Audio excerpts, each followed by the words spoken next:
आज की इस क्लास में हम लोग कैपेसिटर के दोनों प्लेट के बीच लगने वाला फोर्स को निकालेंगे।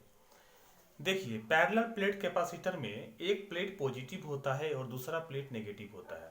इस हिसाब से दोनों प्लेट के बीच हमेशा एक एट्रैक्टिव फोर्स काम करेगा।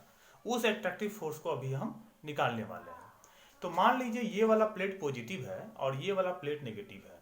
तो पॉजिटिव प्लेट का जो फील्ड है उसमें नेगेटिव प्लेट है और नेगेटिव प्लेट का जो फील्ड है उसमें पॉजिटिव प्लेट है। इसे आप ध्यान में रखेंगे। तो यहां पर हमने एक पैरेलल प्लेट कैपेसिटर ले लिया। ये पैरेलल प्लेट कैपेसिटर है।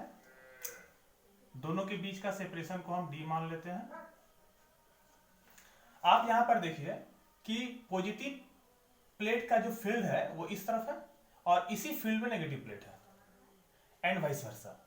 तो ये वाला प्लेट कितना फोर्स एक्सपीरियंस करेगा इसके फील्ड में, या ये वाला प्लेट कितना फोर्स एक्सपीरियंस करेगा इसके फील्ड में। दोनों में से कोई भी एक चीज निकालिए, एक ही बात होगा। तो mutual force of attraction between the two plates is equal to electric force experience by negative plate in the field of positive plate. मैं ये निकाल रहा हूं। तो force equal to negative plate का चार्ज माइनस क्यू है ना, और पॉजिटिव प्लेट का फील्ड ई प्लस। आप मोड ले लीजिए तो ये हो जाता है Q, और पॉजिटिव प्लेट का फील्ड कितना होगा, बिल्कुल sigma by 2 epsilon not. This is the answer. इसे हम कुछ सॉल्व कर देते हैं। Q sigma by epsilon not को एक साथ लिख देते हैं।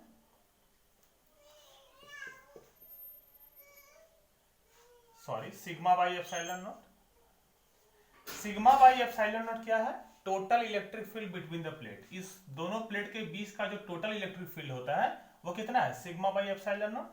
तो Q ये हुआ E इंटू 1/2। तो हम इसे लिखेंगे हाफ Q इंटू E। ठीक है, ये वाला E क्या है, net electric field between the plate, between the plate. ये फॉर्मूला याद रखना भी आसान है। F equal to half Q. F equal to Q होता है, F इक्वल टू यहां पर आपको बोलना है हाफ क्यू। ग्राफिकली आप थोड़ा देखेंगे, जैसे ये electric field between the plate है, ये चार्ज Q है ऑन पॉजिटिव प्लेट। तो जैसे फील्ड यदि जीरो था तो सॉरी चार्ज यदि जीरो था, अनचार्ज था, तो फील्ड भी जीरो था। और जैसे जैसे फील्ड बढ़ेगा, चार्ज बढ़ेगा, वैसे वैसे फील्ड भी बढ़ेगा। तो हम ये इस तरह ग्राफ बनाएंगे। उसके बाद यदि हम इसका एरिया निकाल लें, एरिया ऑफ दिस ट्रायंगल, तो ये एरिया होगा half area of triangle, half base into height, है ना, हाफ क्यू। और ये हाफ क्यू क्या है, फोर्स है।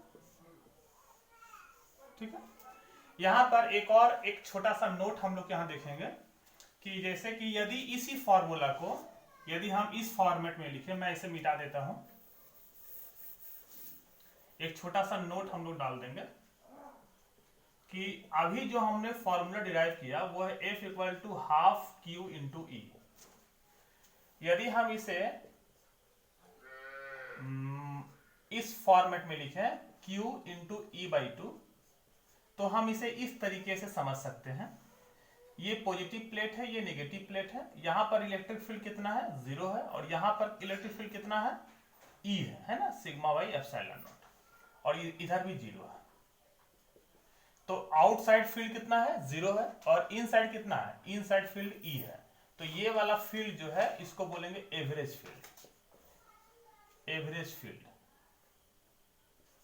एवरेज फील्ड किसका एवरेज फील्ड, तो of outside and inside, outside and inside of capacitor. ठीक है, तो आप याद रखेंगे कैपेसिटर के दोनों प्लेट के बीच force of attraction F equal to half Q into E। Thank you.